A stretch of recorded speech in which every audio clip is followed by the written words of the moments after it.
the right amount of words were used. Everything about him was moderation. He had a full head, and his hair was wavy. If he parted it, then it parted.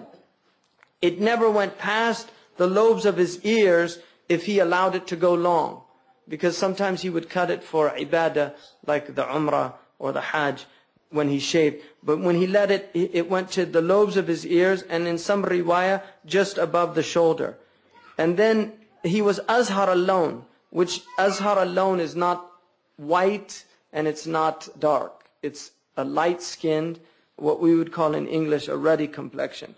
Wasi' al-jabeen. He had a large forehead, which in physiognomy traditionally was an indication of high quality.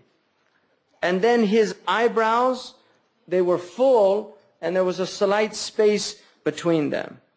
And then he had a vein on his forehead that if he got upset, they could see the vein. Sallallahu alayhi wa sallam. The upper part of his nose was aquiline. So he had a beautiful nose that had like a bridging on the upper part. Lahu nurun ya'lu. And he had a light that came from that area of his face that was clearly discernible.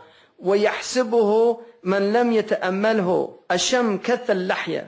He had a full beard, and his eyes were very dark. سَهَلَ الْخَدَّيْنِ. He had a high, beautiful cheek.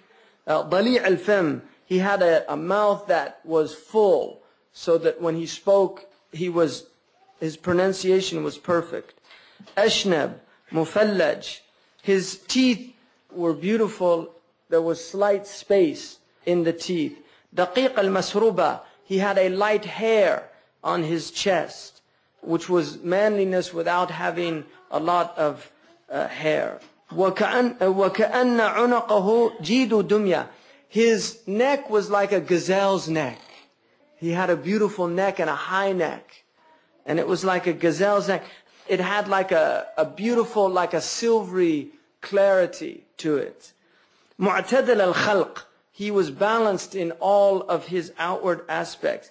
بادنا. He had a strong build. متماسكا. And it was all perfectly formed. سواء البطن والصدر. His stomach and his chest were equal. He never had a large stomach. He had no paunch. Even when he was in his 60s, his stomach was always flat. Sallallahu alayhi wa sallam. Allahumma salli alayhi. Mushih al-sadri. He was full-chested.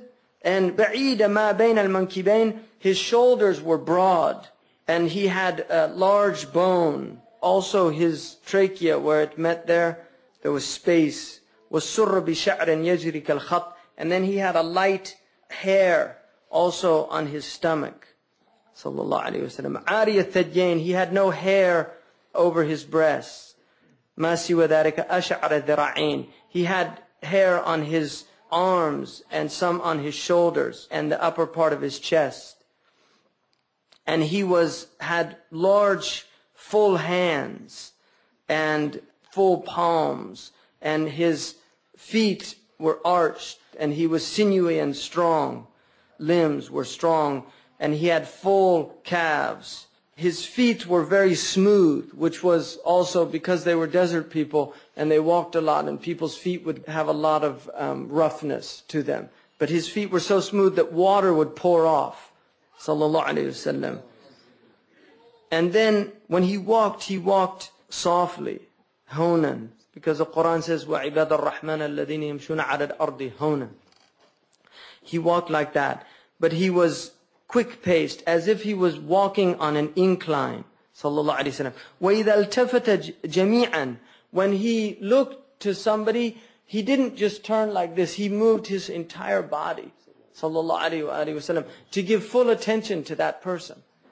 نَظَرُهُ إِلَى الْأَرْضِ أَطْوَلُ مِنْ نَظَرِهِ إِلَى السَّمَاءِ. He looked more at the ground than he did up. His glance was generally down because of the power of his glance. And then most of his looking was mulahadha. When he looked at people, he didn't maintain his stare. He would look and then move away. So as he looked at people, he never fixed his focus on people, because of the effect that that would have on the people. And then he said to him, describe for me how he spoke, sallallahu alaihi wasallam. What was his... and he said, كان رسول الله صلى الله عليه وسلم متواصل الأحزان. متواصل الأحزان means, like the pure Arabic translation, he was always grief-stricken. But the ulama who commented on that hadith have said that that does not mean that he was depressed.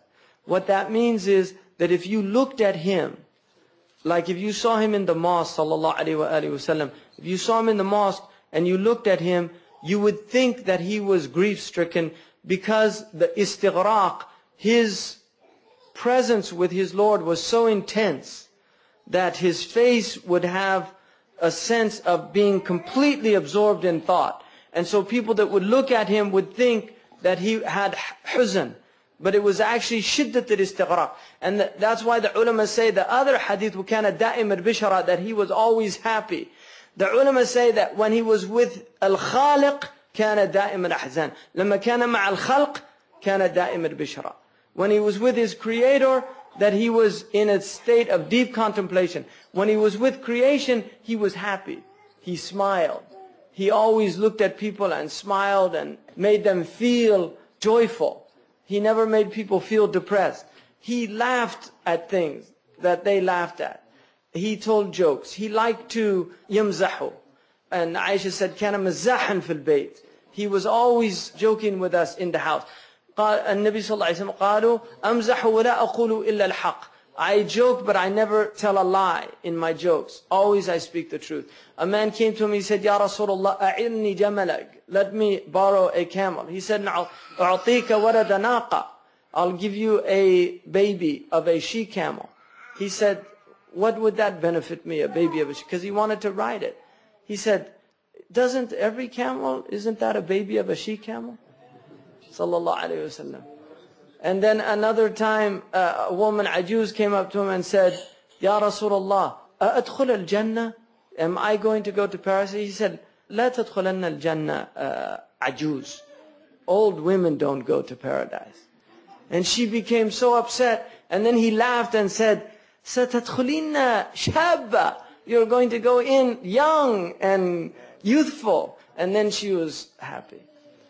Another time, the Prophet ﷺ, he laughed at things. One man came to him, he said, Ya Rasulullah, halaktu. He said, ماذا حد وقعت زوجتي في رمضان. I slept with my wife in Ramadan. And I made an oath that I wouldn't. And I hadn't made the takfir. Because in Sharia, you have to make the kafara if you do a dhihar or the ilah or anything that prohibit a man from a wife.